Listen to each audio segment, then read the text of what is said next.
So, how do you choose the best mortgage? Well, this is kind of a loaded question, and I'm totally aware of the controversy between a 15-year mortgage versus a 30-year mortgage. I mean, I get it. You want to pay the least amount of interest, you probably want to be in debt the shortest length of time possible, and you really want to be in a position of cash flow and control. However, you may not realize that those objectives are competing. I want to help you understand how to make the best decision financially. And I also want to put in a disclaimer. No matter what the math says, if you have an emotion that leads you to make a certain decision so that you have peace of mind, you're going to want to go with your gut. But I do want to talk you through the math because often the numbers can be misleading and get us to focus on the wrong thing. So the first thing that people do that is focusing on the wrong thing is looking at interest rate alone. Now, interest rate is kind of funny because it's actually used by the banking and financial industry to lead you to the decision that makes the most sense for them. Because here's the thing, if you have a lower interest rate, you're going to have less dollars going out in interest, true.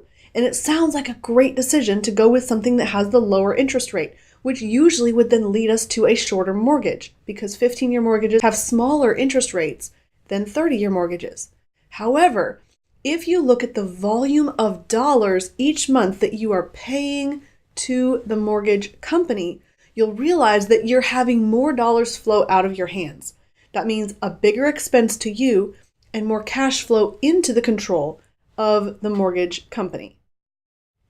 Another thing that people look at over the long haul is how much total volume of interest am I paying? Again, this can be misleading because while you might pay a higher volume of interest, does it really matter over time what that looks like? Or do we want to maximize our dollars today? Because here's something that you may not have thought about before. Your today dollars are more valuable than tomorrow's dollars. What do I mean by that? If we look at the impact of inflation, it erodes the purchasing power of your dollars. I mean, think back to Little House on the Prairie and they got 2 pennies for Christmas and they could use that to spend on multiple pieces of candy. I still remember the story. Now, it's not the same today, and the reason is because of inflation, meaning that if you have a mortgage payment of $3,000 per month today, 30 years from now, that mortgage payment's going to feel like a whole lot less money, and it's going to have purchasing power that will equivalent to less in your personal life. Now, the bank and financial industry knows this just as well as you do, and they know that having dollars flow into their control today is more valuable than dollars in the future. So they would rather you make the biggest payments possible today because that's more money in their control. Now, again, I'm not faulting the banking industry and the mortgage industry. They're in business to make money. But what you want to do is you want to think about how does this put me in a position of maximum cash flow and maximum control. So here's how I would look at the entire mortgage question to put you in the position of maximum cash flow and control. Find out how to get the smallest payment. When you have a low payment flowing out of your hands each month in the terms of an expense, you're in a position where you're keeping more of your dollars.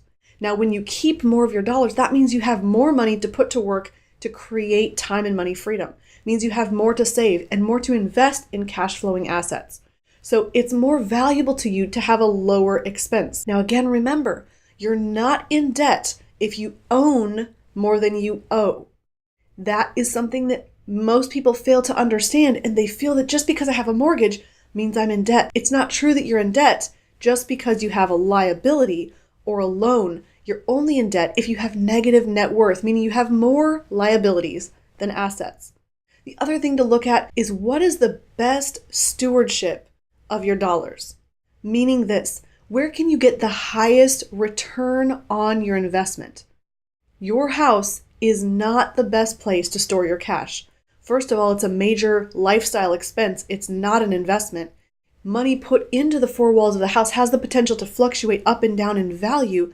And just because you have a paid off mortgage doesn't mean your house will appreciate faster. That means your rate of return inside your house has nothing to do with whether you have it paid off or whether you have a mortgage.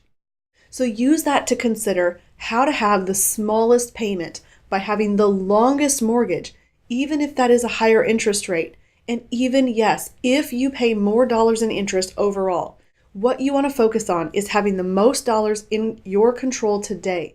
That allows you then to put that money into savings, put that money into investments that create cash flow for you and build time and money freedom much more quickly. Hey, I hope you liked this video. If you did, click the link in the description box below for more information. And don't forget to like this video. Share your comments, questions, and feedback in the comments section below. And don't forget to hit subscribe to our YouTube channel.